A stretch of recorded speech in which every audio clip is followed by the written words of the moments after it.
Engine Strip, Craftsman EZ-3 Lawnmower, Part 5. William Hovey Smith, 2024. This is Hovey Smith, the Backyard Sportsman. And today we are resuming our work on our disassembly of the Craftsman EZ-3 Lawnmower. And we have now utilized the frame to make a workbench. Now, I've used the expedient of just putting it on a couple of concrete blocks just to illustrate the concept. But ultimately, what could be done is there are enough bolt holes already drilled here that one could put a very elaborate set of wooden or even welded steel legs on it.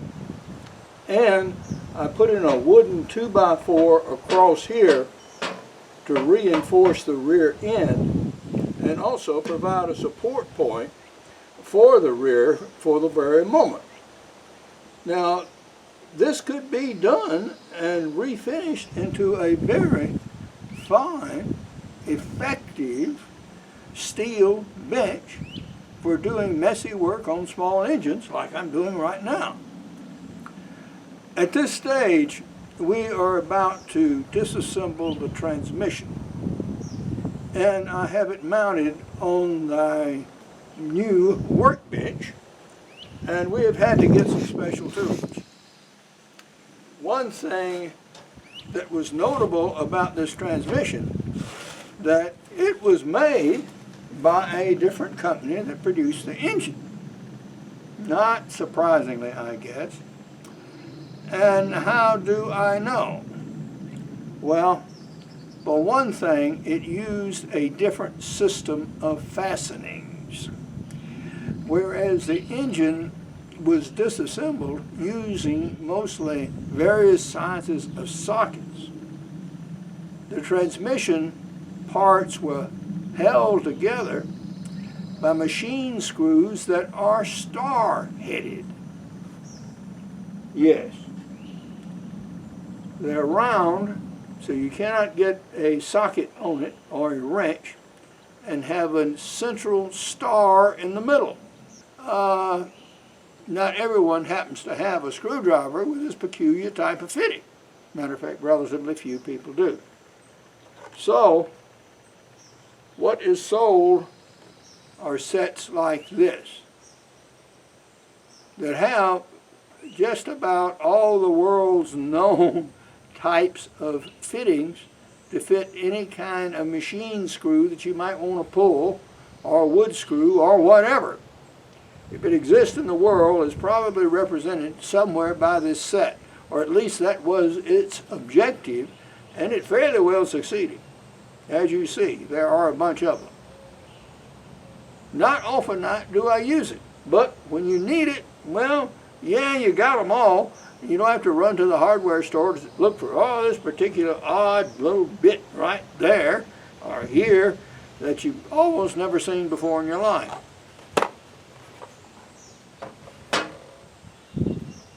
The bits fit into an adapter here,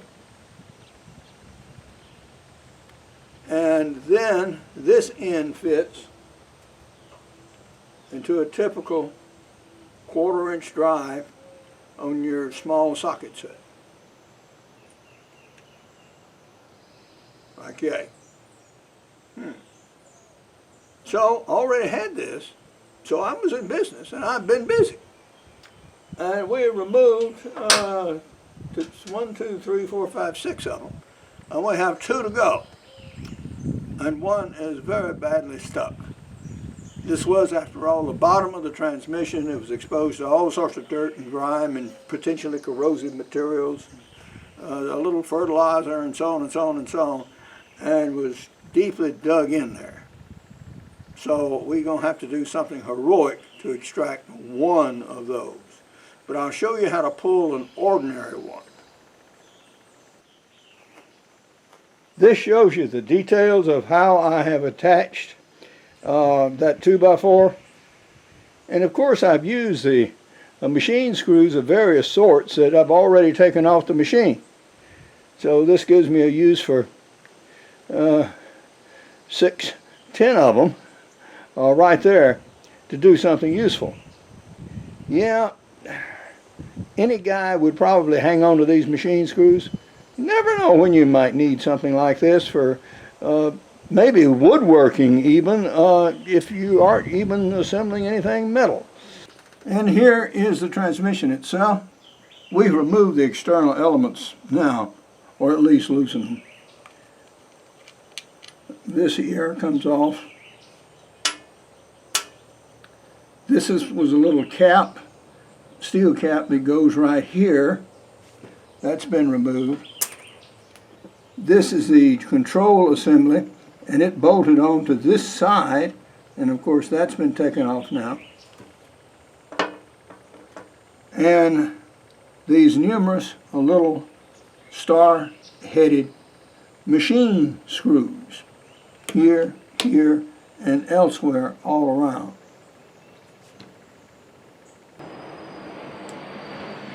I'm sorry our dragons are very active today. This is spring, it may be breeding season for them.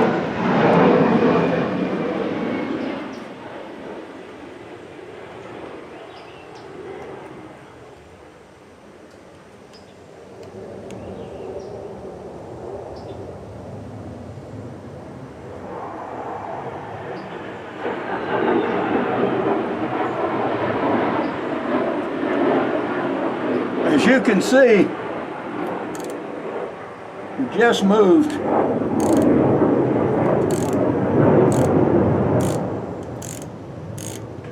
and once you break it,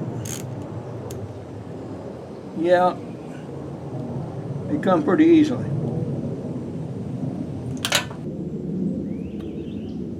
On this particular screw here, I've put some oil on it. I've tried heating it. One thing about heating a transmission or anything else that contains fluid, if you heat this thing and you get this fluid boiling on the inside, you can actually explode this transmission, at least theoretically speaking.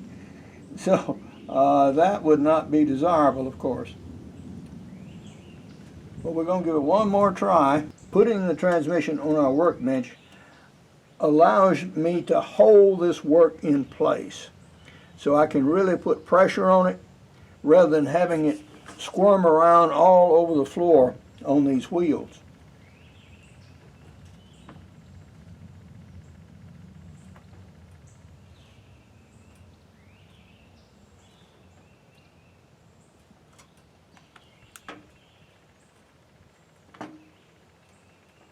Well, what do you know? That did help. Okay. After resisting me all day yesterday, setting overnight with the oil and the heating did allow me to finally get a little bit of movement on it. Oh, that's a relief. That's what I was going to do otherwise, is use an angle grinder and put some flats on this thing so I could put a wrench on it. Hopefully, tap under this gasket right here and start moving this transmission a little bit up. So I'm going to use a small, thin screwdriver and see if we can get some movement.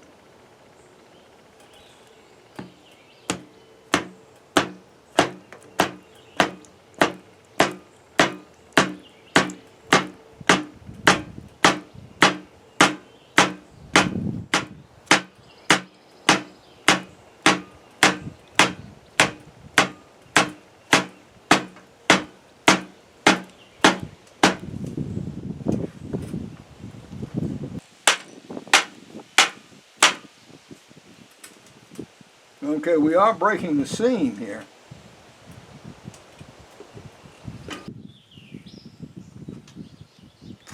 We're driving these 3 screwdrivers underneath the gasket.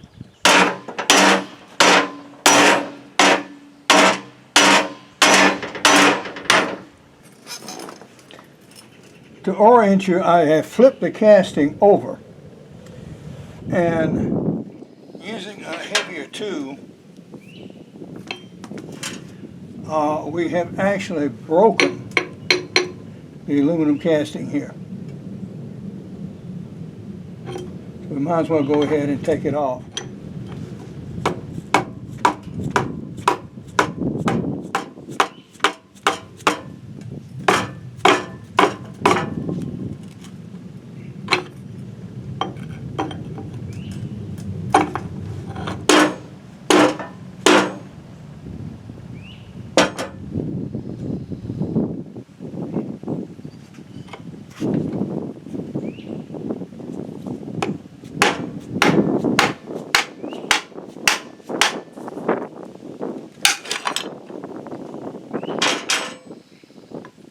Okay,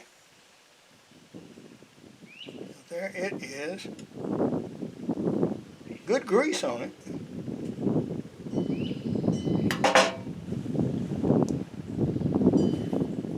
Okay.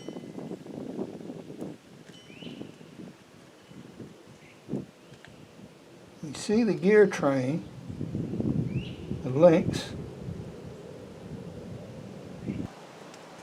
Well, since we haven't been able to extract this neatly, we're doing a percussion disassembly, but what we want to do is just salvage the aluminum parts for scrap, so it makes no difference if they're whole or in pieces.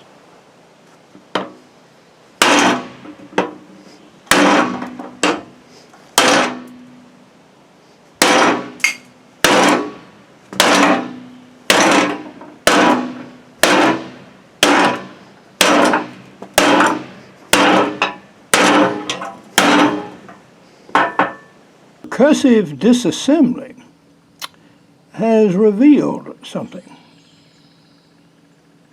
Right in about the middle of the frame, right there, that is the end of a machine screw. And that's the reason that the pieces would not split. Support this channel by buying my outdoor books, business books, novels, and recommending them to your local libraries.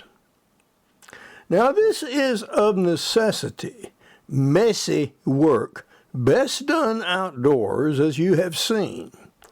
Now, if you want a change in the extreme, a channel I recommend is wristwatchrevival.com, where the practitioner disassembles watches of all ages, including those starting from the 1700s to the present day. And you will see an extremely neat, precise work done with parts that are so small you can hardly see them. After finding and removing 8 more machine screws, this gap opened. And now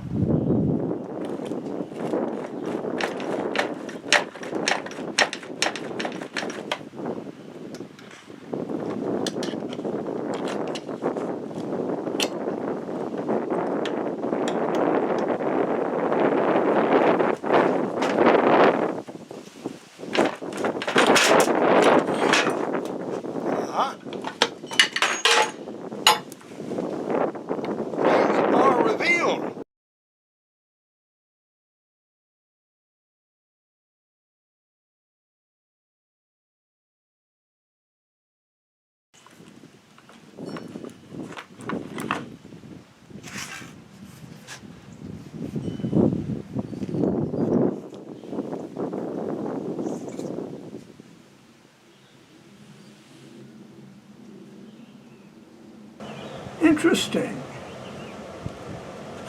We now have the gear train all together, the drive belt,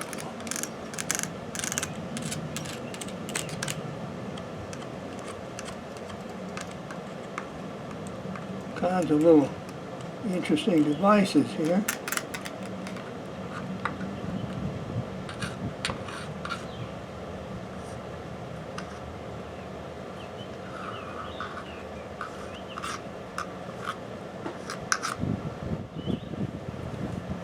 And the unit, with all these machine screws, is well sealed. There's no water in here at all. So that part of that part of it worked.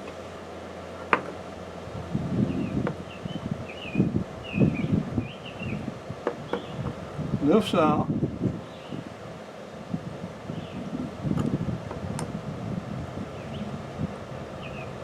Interesting.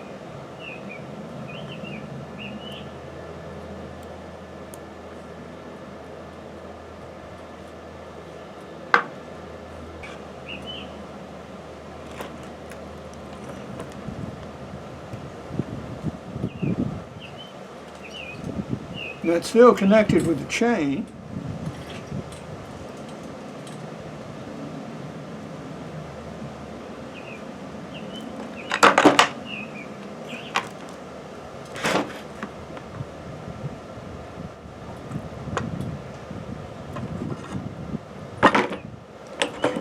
Pulls out, pulls out.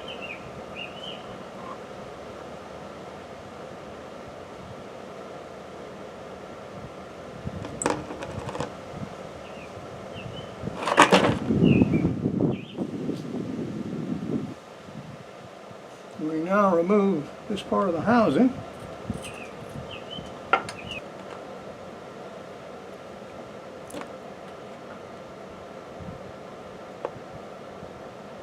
Beautiful little gears.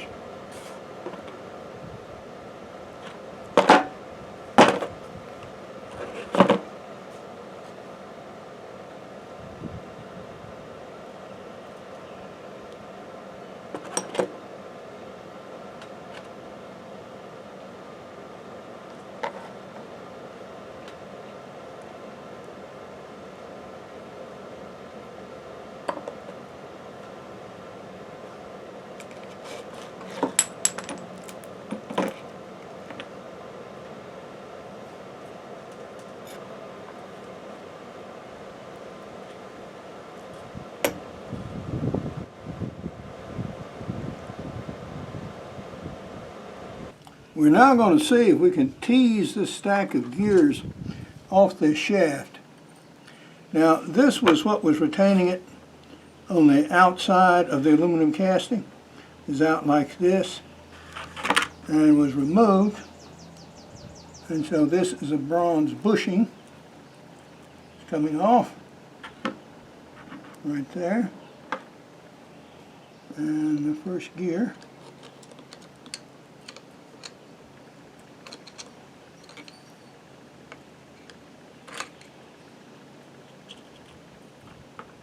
Alright. And that's interesting.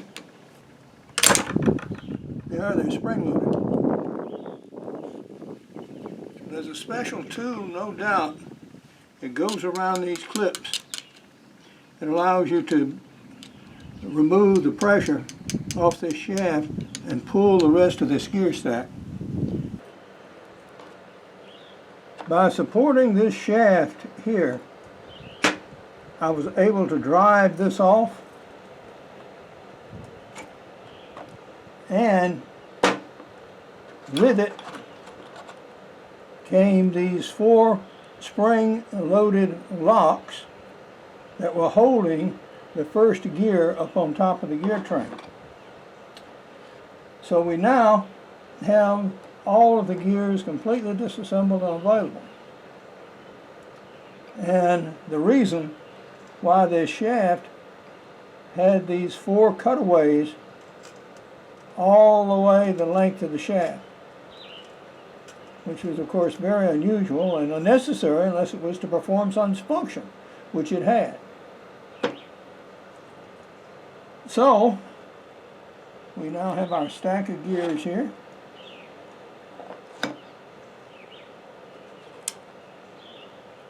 All of them.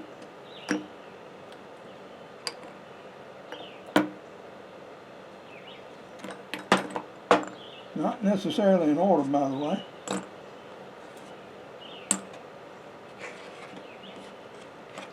Chain drive.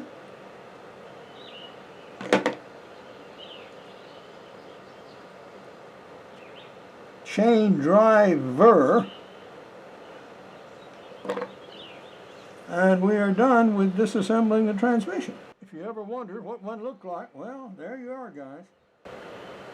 But now, this is Hovey Smith, reminding you to hunt what you eat and eat what you hunt. Be legal, be ethical, be safe. Goodbye, God bless, and see you next time.